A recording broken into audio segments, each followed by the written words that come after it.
I remember that complaint like it was yesterday, clear as day, and twice as sharp. Over and over, people would try to speak directly to Tiffany, whether they were asking hard questions, making emotional pleas, or just trying to get some kind of response. And what did she do? Nothing. Not even a glance. She wouldn't so much as look in their direction. She'd just stare off into the distance like they weren't even there, like the people didn't matter, like their voices were. Background noise to her performance? It wasn't an accident. It was strategic disrespect on full display. Go back and rewatch the footage if you think I'm exaggerating. Seriously, pull it up and scrub through the tape. You won't find a single frame where she makes eye contact, not even a flicker of acknowledgement. That kind of cold shoulder isn't just rude, it's a power move.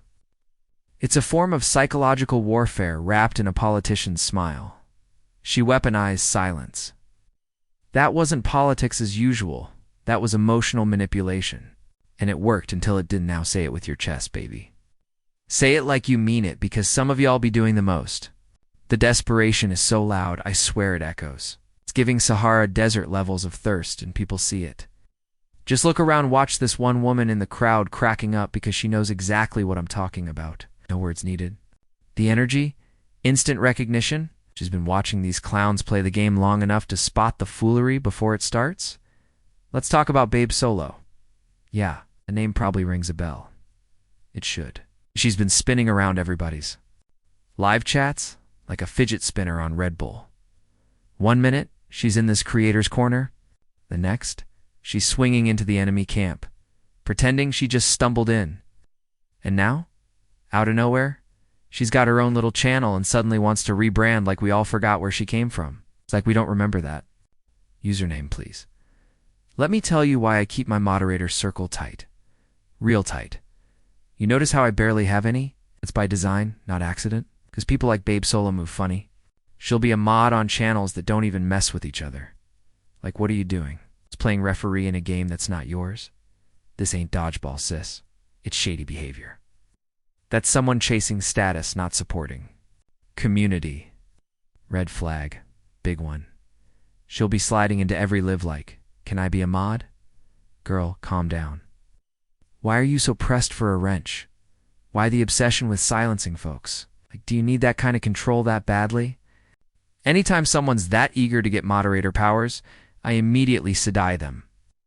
That's not passion. That's control issues wrapped in clout chasing.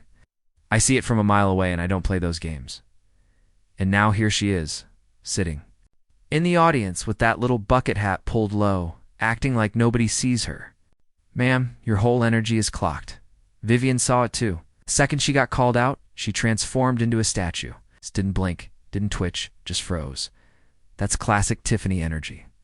That fake composure that masks pure pettiness. Underneath, acting like she's unbothered while sweating bullets inside.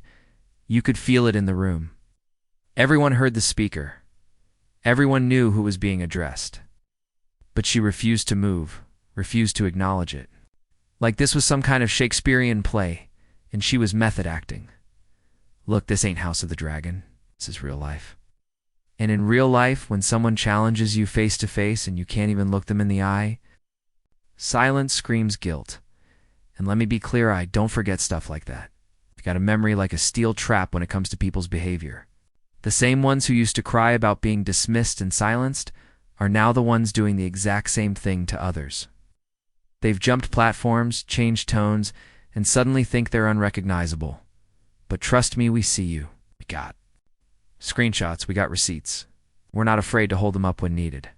Big shout out to the admin staff, sorry. Y'all had to get dragged into this drama-filled soap opera.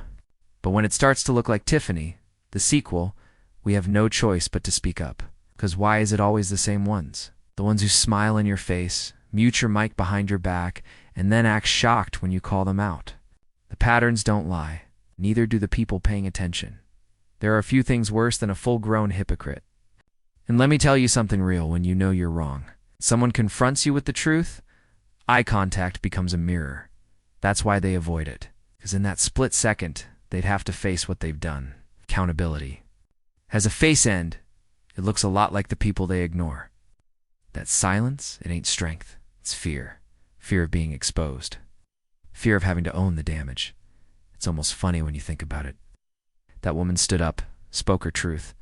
Didn't stutter, didn't pause, didn't blink. She meant every single word. And those two just sat there still as mannequins in a department store window. Like, y'all weren't caught off guard. You were exposed. You didn't know how to respond. Because this time, it was real. Number. Filters. No edits. No hiding behind the screen. Just facts live and unfiltered. That's the problem. You're used to hiding behind social media, throwing subs and shade in group chats and private DMs. But in-person confrontation? They freeze, they glitch, they malfunction because real smoke? That's different. You can't log out of it. You gotta face it. And when you're not used to that heat, it shows. But let me make something clear. I don't do chaos. I don't. Create confusion for clout. Some of these folks thrive on stirring the pot and playing the victim when it boils over. Not me. Not ever. So here's my PSA. Keep my name out your drama. I'm not part of your storyline. I'm not your subplot or sidekick. I'm not here to be dragged into your reruns. Respectfully, leave me out of it. And while we're on petty performances, let's talk about what happened next. The second the speaker finished and sat down, guess who magically regained full neck movement? Oh yes, she went from stiff statue to swivel queen real quick. Suddenly, she's twisting and turning like nothing happened, her posture relaxed, eyes moving again. It's a miracle. Temporary paralysis cured by comfort. Ain't that something? Let's not lose track of the bigger picture here. This isn't personal, it's public. It's commentary on how these meetings are being run. Let's rewind to July 14th, when Bradley stepped up to the mic and straight up asked the new supervisor. A direct question. Do you think copying Tiffany's tactics is a good look? And just like that, we got the dodge of the day. I wasn't critical, he replied. Sir, what? Bradley tried again, pressing him gently but clearly. After everything this community went through, don't you think this looks bad? Again, we got that rehearsed PR line. That's an unfair assessment. Bro, what's unfair is how residents keep getting gaslit while decisions are being made behind closed doors. We know the play, but we're not buying it. Here's what really happened. A move was made to reinstate a blocked salary. The play was strategic. The people who made it were trusted voices. Now their credibility, hanging by a thread. Because when asked about that forensic audit, the same one you claimed was voted on, turns out no auditor was hired, no RFP was. Issued nothing. Nada. And that finance director from Tiffany's crew? Still in place? Still untouched? Still pulling strings? And let's not forget this new budget. It's a disaster. So either we're dealing with stunning incompetence or something way more intentional. Because this budget is so flawed, so shady, it raises serious questions. Public funds are being spent like monopoly money, non-approved employees still drawing checks, events being greenlit without any public financial disclosure. The math ain't mathing. Why single quotes all and, Monica? Y'all peep this. I know y'all see the circus unfolding. And at least the last administration had the decency to show us the budget before they robbed us blind. This new wave just skipped the explanation part and went straight to execution. Bold move, but also reckless. And let's talk about that little Bible moment when you told Ben Rowley, a workman is worthy of his wages. It sounded nice, biblical, clean. But let me point you to another verse that feels a little more relevant right now. The steps of a good man are ordered by the Lord.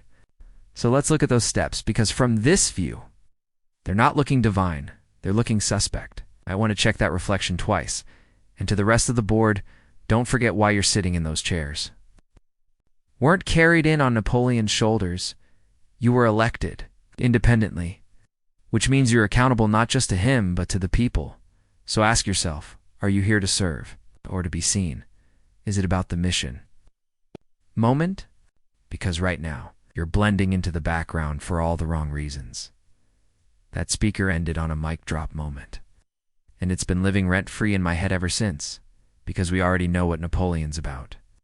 That man moves. Like a Bond villain with a toothpaste commercial smile. But what about the others? The ones who used to shout in the front row during the Tiffany takedown, and now they showed. Mary Avant. Yeah, her. The one with the glasses. The one who used to be loud, passionate, bold. The kind of energy you couldn't ignore. Now crickets? Silence so loud it's deafening. People in the crowd notice. We see the difference. We feel the shift. And it makes you wonder, did the mission really change? Or did they?